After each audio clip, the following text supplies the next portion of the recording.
Have you ever sat at an IEP meeting and thought, I'm not even sure what my child really needs or how to put it into words? Or what they're saying doesn't sound quite right. It almost feels like they're blaming my child for something that's part of their disability. And the solutions they're offering, they don't sound like they'll actually help. If any of that feels familiar, you're not alone. Today, I'm going to give you word-for-word scripts that you can use in those exact moments so you don't have to freeze or leave the meeting feeling unheard. We're going to cover what to do if you're not sure what to ask for, how to make clear requests, what to say when the school pushes back, and how to respond if the answer is still no. At the end, I'll share a mindset reframe that helped me survive those often heart-wrenching meetings. If you're a new visitor here, I'm Andrea Pollack, parenting educator, coach, and mom to an autistic young adult, and I've been exactly where you are. You don't have to walk into an IEP meeting knowing exactly what to ask for. Most parents don't. What usually happens is that you listen to what the school says, and sometimes it just doesn't sit right. Maybe it feels like they're describing your child in a way that misses the point, or underestimates them, or even blames them for something that's really part of their disability. Or maybe the solution they suggest doesn't sound like it will help. Here's your script in that moment. You could say, can you help me understand how this support would address my child's specific challenges? This shifts the burden back to the team to connect their suggestions to your child's real needs.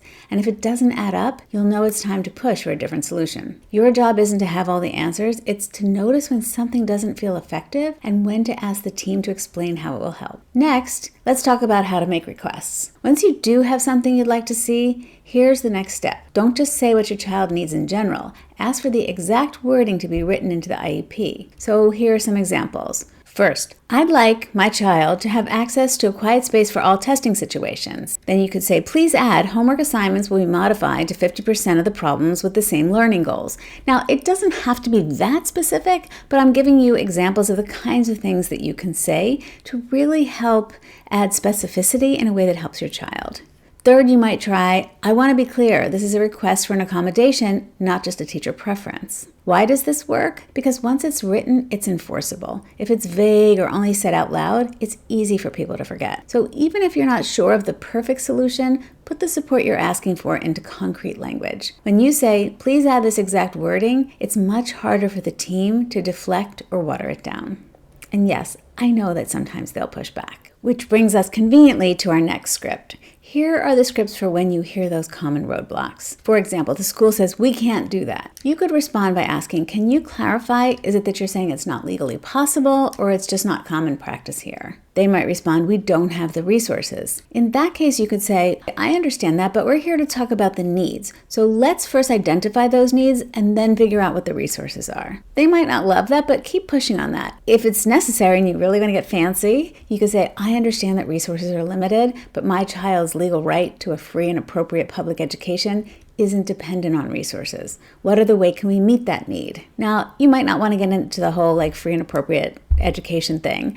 I'm just offering it to you in case you want to go there. The real key is to say, what other way can we meet the need? Stay focused on the needs and how we can meet them. The school might say, that's not how we do it here. And you can respond, I appreciate that, but the law requires the plan to be individualized. How can we adapt it to meet my child's needs? Again, notice you're focusing on what are my child's needs and how we can meet them. That's the script you want to keep bringing back. Do you notice what these do? They take the pressure off of you having to know all the answers. You're calmly putting the responsibility back where it belongs, on the school, to explain or problem solve. And that changes the tone. Next, we want to talk about preserving your child's rights. Here's the script you can use when the answer is still no. Since you're declining this request that I'm making for my child, can you please document the refusal and the reason in the prior written notice? That one sentence does change everything. Why? Because prior written notice is legally reviewable. Once the school knows their refusal has to go into writing with reasons attached, they often reconsider. And if they don't, you now have documentation that protects your child and gives you a clearer path to next steps.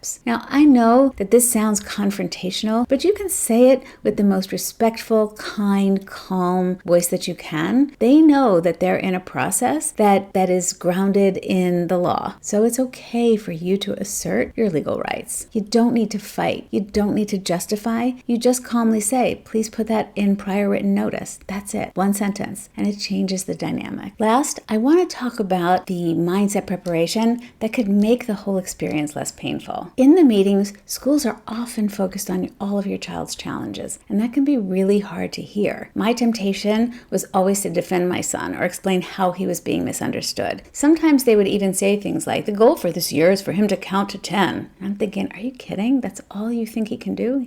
In a whole year, you're going to teach him to count to 10? I want to be honest with you. Even now, talking about this touches old scars. I cried after almost every IEP meeting for years, and I'm a lawyer. I was a lawyer for 19 years, and it's an emotional thing, which is why I'm so passionate about helping you. I don't want you to feel as powerless as I once did. What helped me was shifting my focus. I'm not there to prove who my son is. I'm there to secure support. If they say he's disruptive, my response is, okay, so how will you support him to meet behavioral expectations? Support. And yes, go home and cry if you need to. But in that room, stay locked on your mission. So to recap, first, you don't have to know everything your child needs to be effective. Second, ask the team to explain how their suggestions actually help. Third, put your requests in writing whenever you can. And fourth, use these scripts when you hear pushback. And if the answer is still no, ask for prior written notice. Stay focused on identifying and getting the support your child needs. Again, support, support, support. You're not asking for favors. You're asking for what your autistic child is legally entitled to. And when you use these scripts, you'll leave the meeting knowing that you spoke with clarity and strength. If you found this helpful, please share it with another parent before their next IEP meeting. And if you want more practical support like this, check out the links below for ways that we can work together. If this was helpful, I hope you'll consider giving it a like and subscribing if you haven't yet. And I hope you'll enter that next IEP meeting with a little more confidence. You've got this. See you in the next one.